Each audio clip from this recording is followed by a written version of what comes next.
Hey everyone, it's Joe. Welcome back to the channel. I hope you're doing well.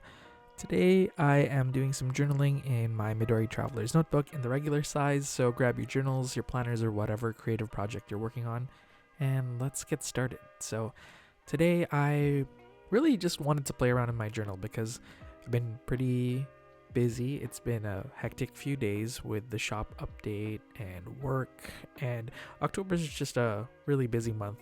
And Peachtober, which is the Inktober prompt list that I'm following this year. So it's been pretty hectic. So I just wanted to play around in my journal and just, I don't know, like work on multiple spreads and glue things down, collage, and I wanted to finish a few of these unfinished spreads. So as you can see right now, I have this half spread that just has I think it's a acrylic wash painting that I don't entirely know. Oh, I had leftover paint from the junk journals that I created, which I'll talk about in a little bit, but I had some leftover paint, and I do this all the time. When I have leftover acrylic wash, I feel the need to use it because it's so expensive. So I've tried to work on this, and I only added one element, which was just the date, and I just used a Fudenosuke brush pen to use to put on a brush lettered date, which I like.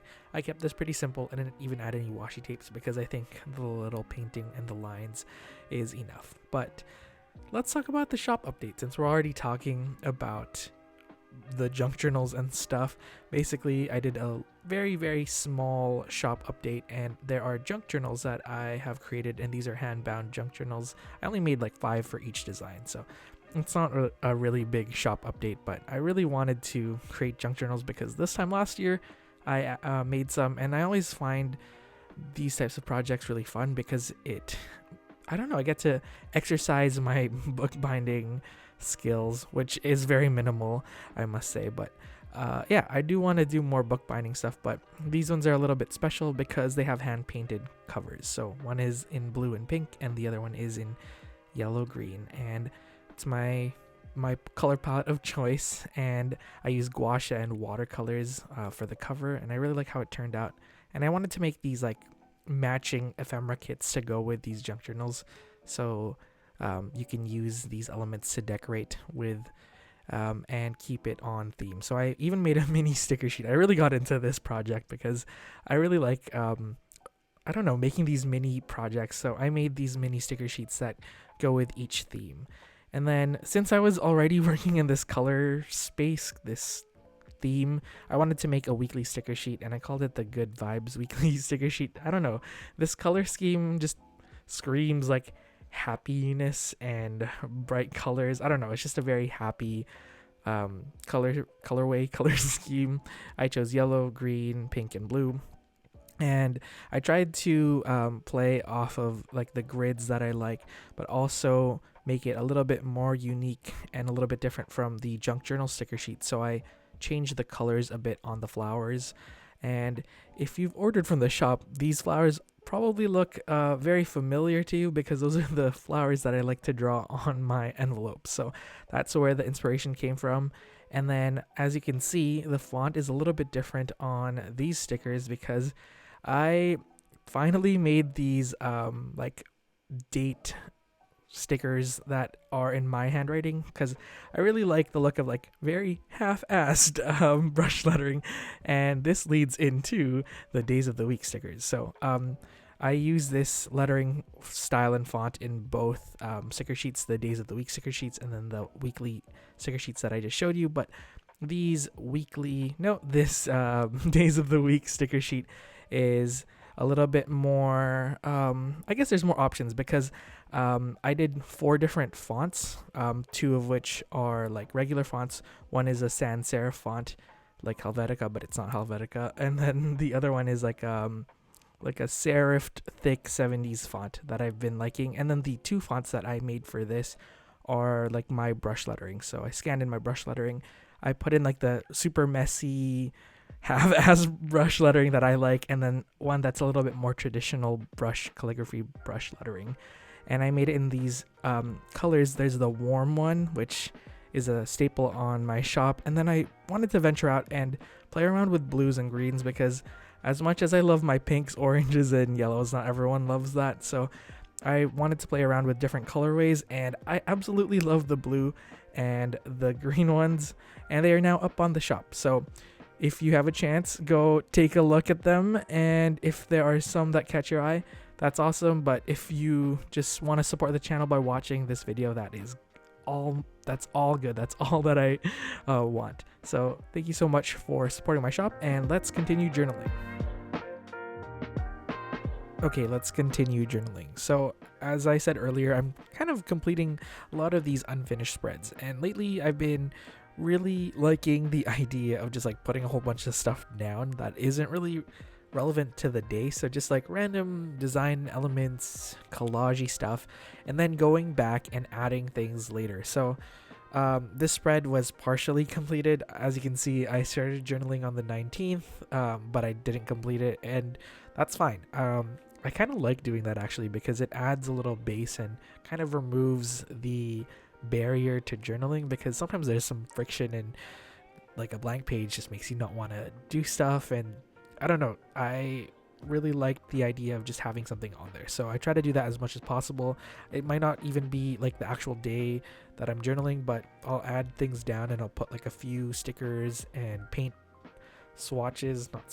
paint doodles down, just to make it a little bit easier for myself, and you know, let future Job have a little bit more of a calm journaling experience instead of like staring at a blank page. So that's what I've been liking. As you can see, I added a few stickers down, and then I tried to add some vellum to the spread, but I didn't like how it turned out. I wanted to script out So Tired, but it just didn't look the way I wanted to. Also, my Sumi ink filled aquash brush pen is like running low, and it's such a hassle to add more ink to that, so I scrapped it and worked on another piece of vellum, and I tried to make this little computer window. I was inspired by Amanda Rach Lee's bullet journaling spread, or I think Plan With Me, where she created a whole bunch of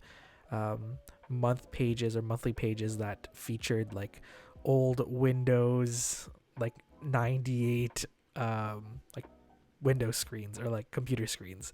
So my computer screen just says stress.png, because I don't know, I was feeling really stressed, especially that day. I think that was the Monday.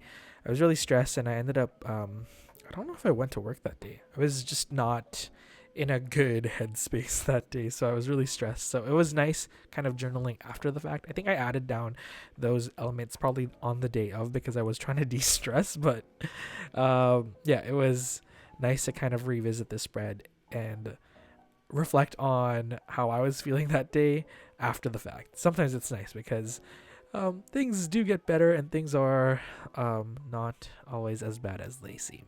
So as you can see, a lot has happened while I was rambling about that one specific thing. I actually had this paint swatch.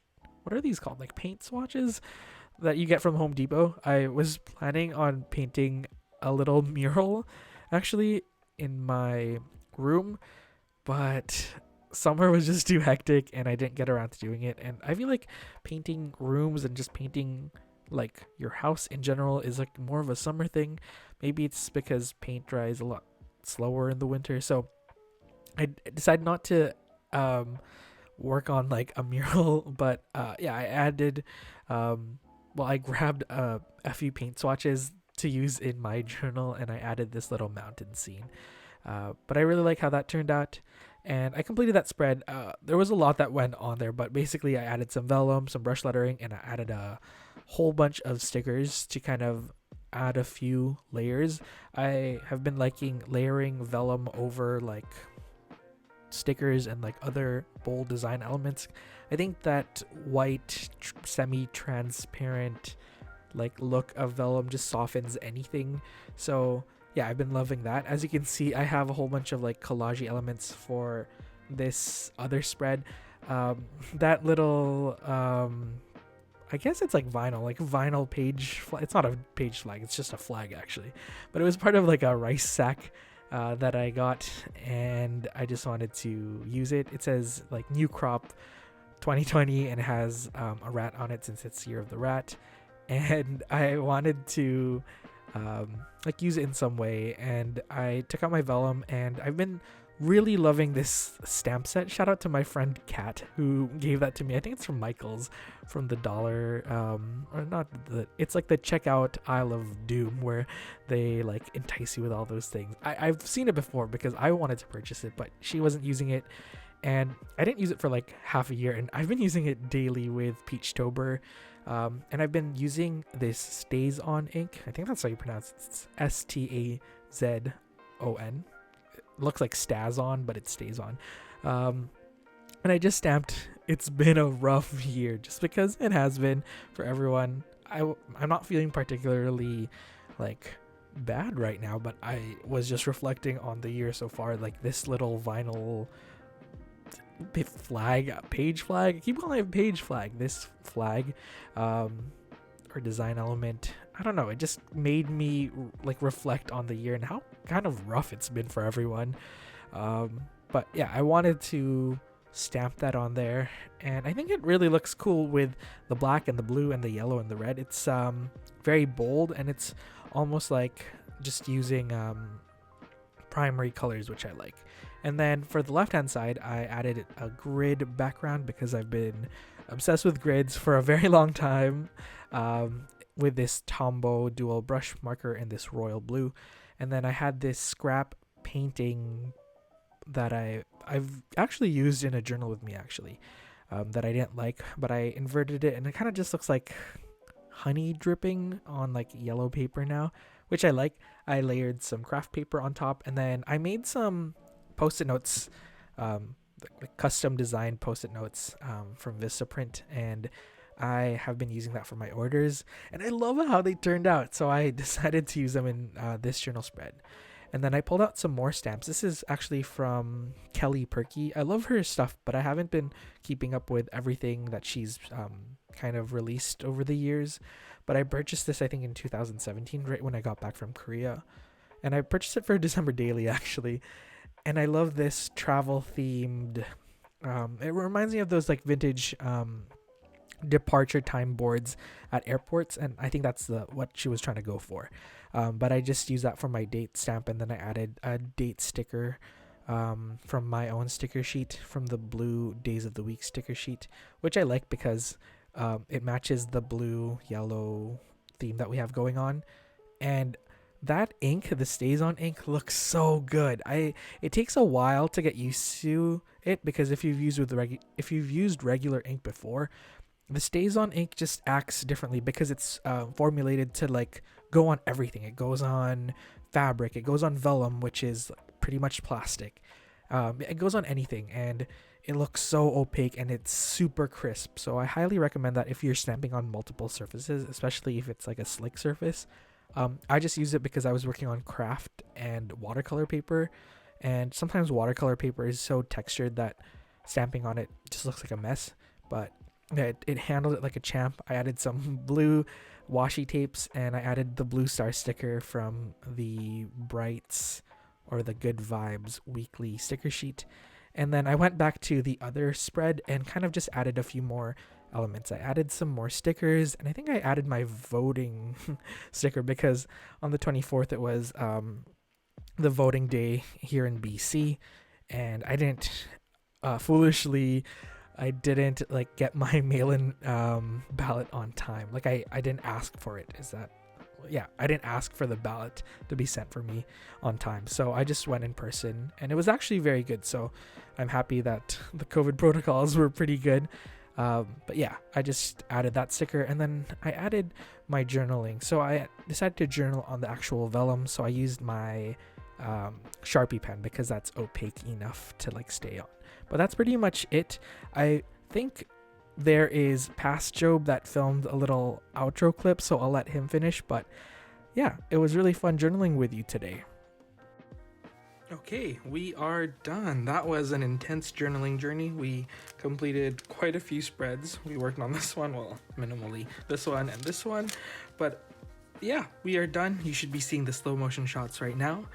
But right now, I just wanted to say thank you so much for all of the love and the support you have showered the channel lately. there have been a lot of new people ever since the Hobonichi and Traveler's Notebook unboxing. So thank you so much for subscribing, and if you haven't done so, please subscribe because it helps the channel out. I think that's it for today. Oh yeah, make sure to go check out the shop update. The days of the week stamps, not stamps, stickers are out, as well as a new weekly sticker, which I kind of demolished today in today's journaling session. But yeah, these are out. Go check it out, and all of the relevant information is in the description bar below. Thank you so much for watching, and let me know what you want to watch next week, because I kind of want to work on 2021 setup stuff, but I don't know if I'm ready to go. But let me know what you want to see on the channel, and I think that's it. I will see you all next time. Bye everyone.